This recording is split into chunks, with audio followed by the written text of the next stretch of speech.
Liberty Nation. Truth is making a comeback.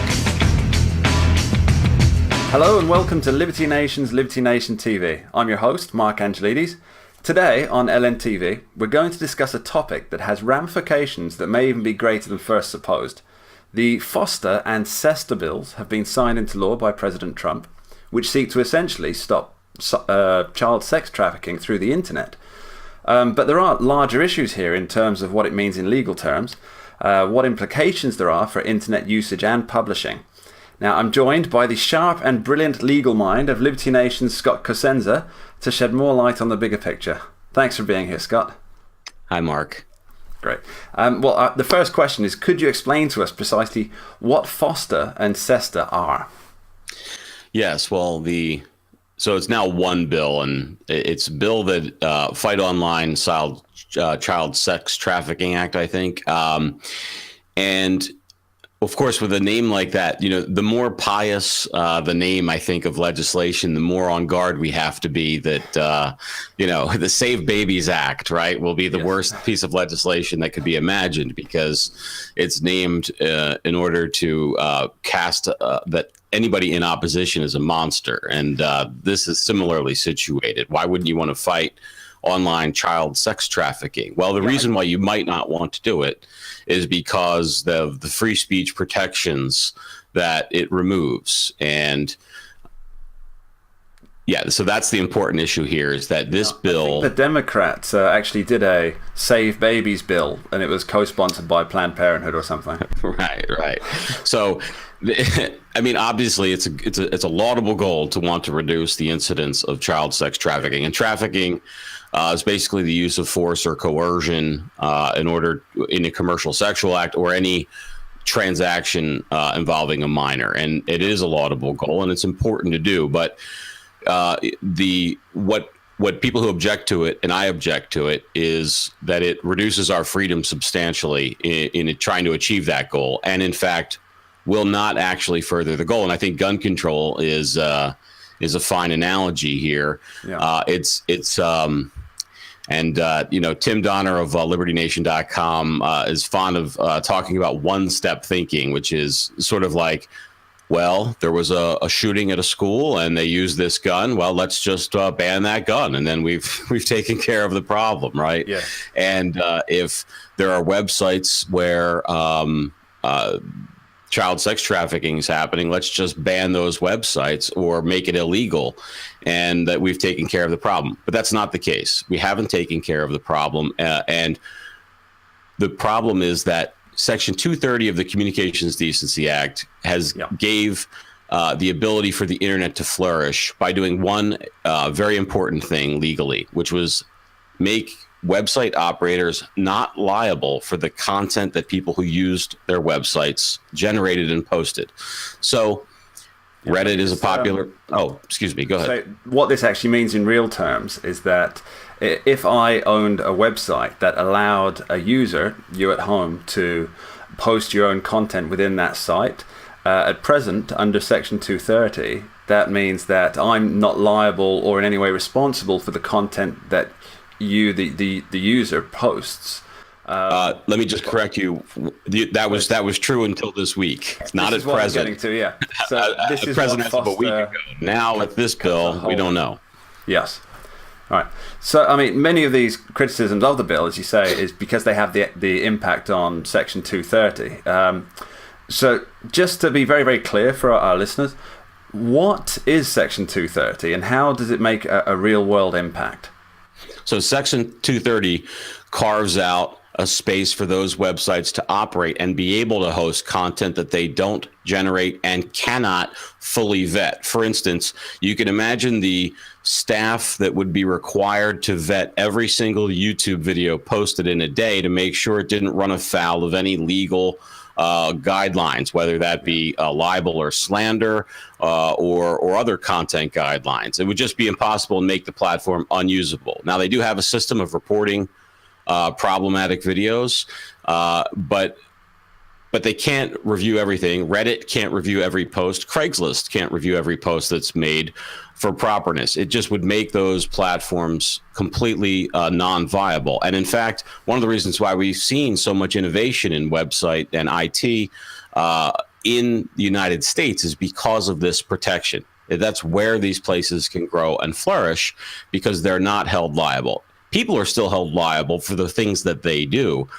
They're just not held liable for the things that other people do on their platform.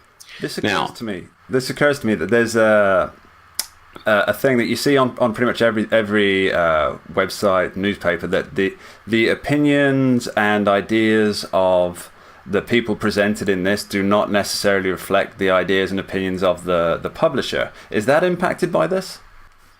Well, we don't know exactly what's going to happen, right? What's going to happen for sure, if history is our guide, is that aggressive prosecutors will be using this law to try to put people in jail.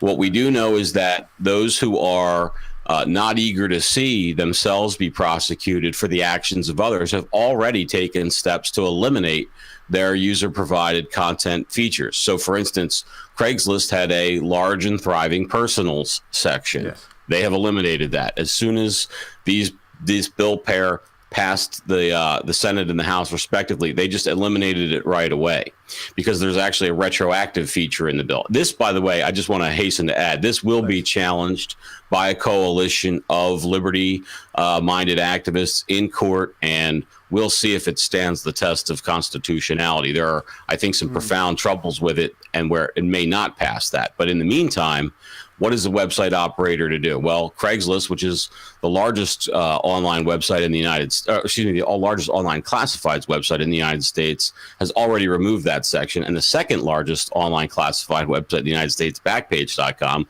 was seized last week by the FBI.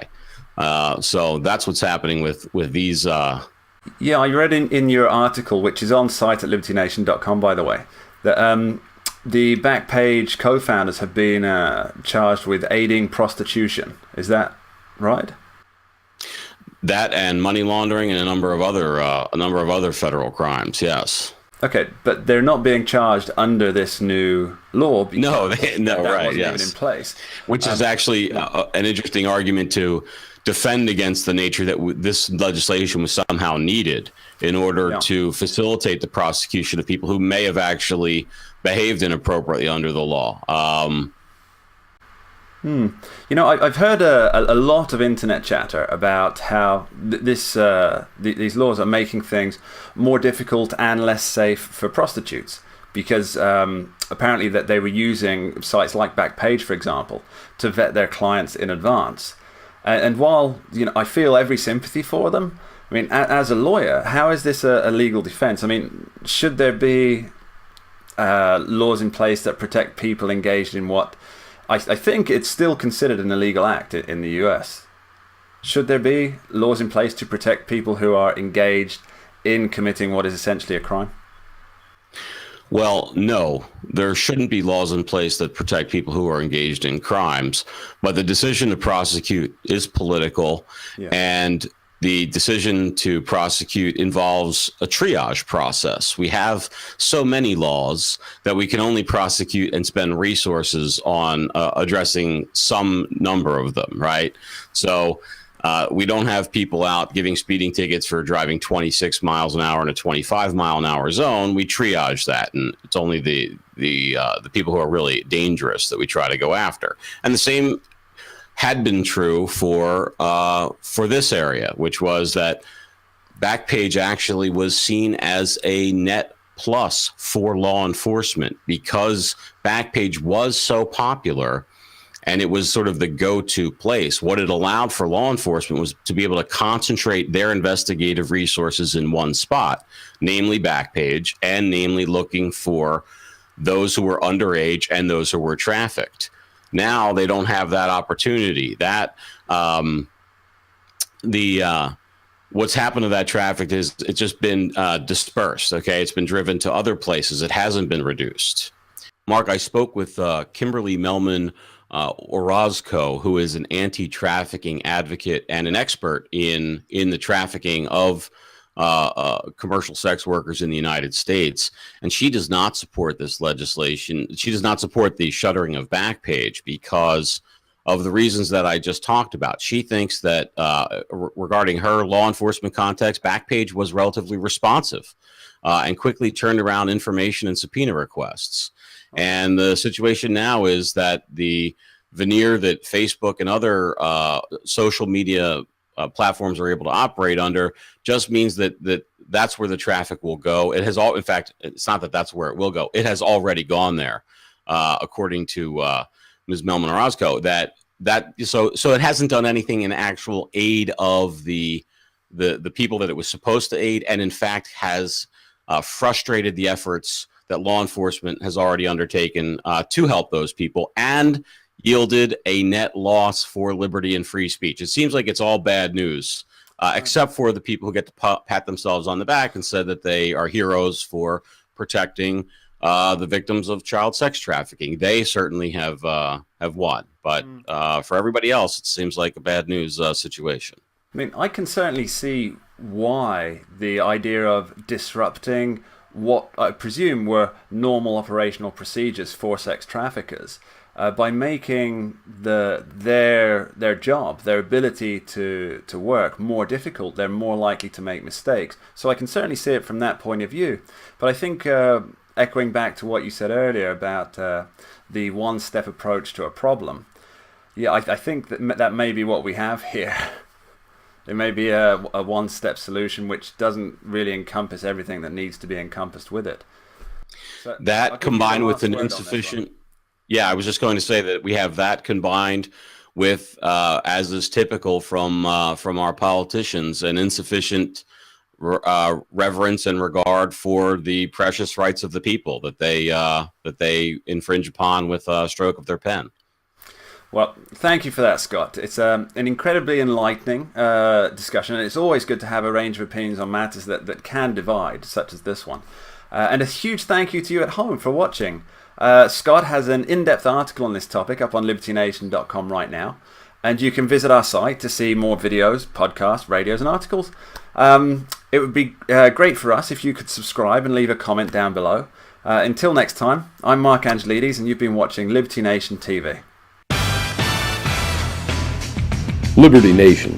News and commentary, minus the propaganda. LibertyNation.com.